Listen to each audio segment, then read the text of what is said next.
Welcome to a short little video on academic honesty and why it's important. And as part of that, a big thank you to Microsoft Copilot for helping prepare this. So, four main thoughts. The idea of building trust and integrity, reflecting true learning, preparing for the real world, and avoiding serious consequences. Maybe not in year 10, but certainly in year 12 and beyond. So, what do I mean by building trust and integrity? Academic honesty fosters a culture of trust between students, teachers, and institutions. It shows that the students value learning and are committed to doing their own work. And that builds a sense of integrity that people feel towards you, which is important. It also reflects your true learning. It's your work. So when you submit your own work, your teachers can accurately assess your understanding and provide you with the right feedback and support. In the real world, honesty is essential. Maintaining jobs, maintaining relationships.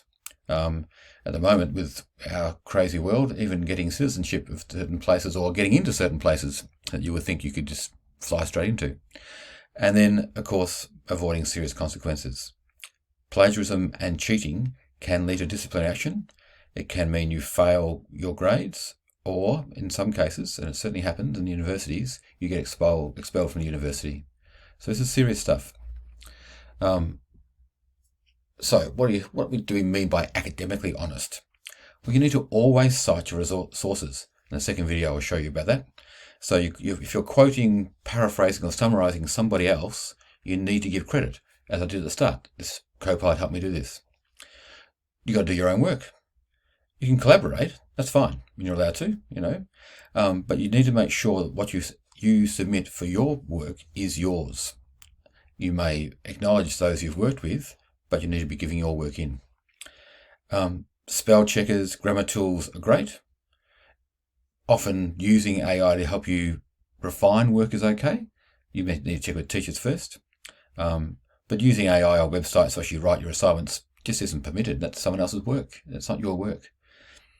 Ask for help. Your teachers are there to help you. If you're concerned something looks like being plagiarism, well, ask your teacher. It's better to make sure first before you make the mistake. Yeah, and it sort of helps you keep track of what information you're collecting as you go. So I've given you a little one I use with my students quite often, a little table that I've often given to my students. On the far left-hand column, you write down the details of the reference, author, the name of the article or the website or whatever you got it from, and then the date you've accessed it, the date you found that book, and then you put your notes in that you've taken from that reference. So when you come back to writing something, you've got all the details you need to cite your references correctly and to show that you're using someone else's ideas to learn from, not stealing. So there's some questions to reflect on. I'll pause here we'll pause here in class. Why is academic honesty important? So something to talk about amongst yourselves. Have you ever faced a situation where you had to choose between honesty and dishonesty? And what did you do? How can you ensure your work is honest? What are the consequences of academic dishonesty? So in my class, we'll probably stop here and do a little think, pair, share, and have a bit of a conversation about these four questions. And then a little final thought from the famous C.S. Lewis. Integrity is doing the right thing even when no one is watching. So thank you for your attention, and thank you again to MS Copilot for helping me put this together.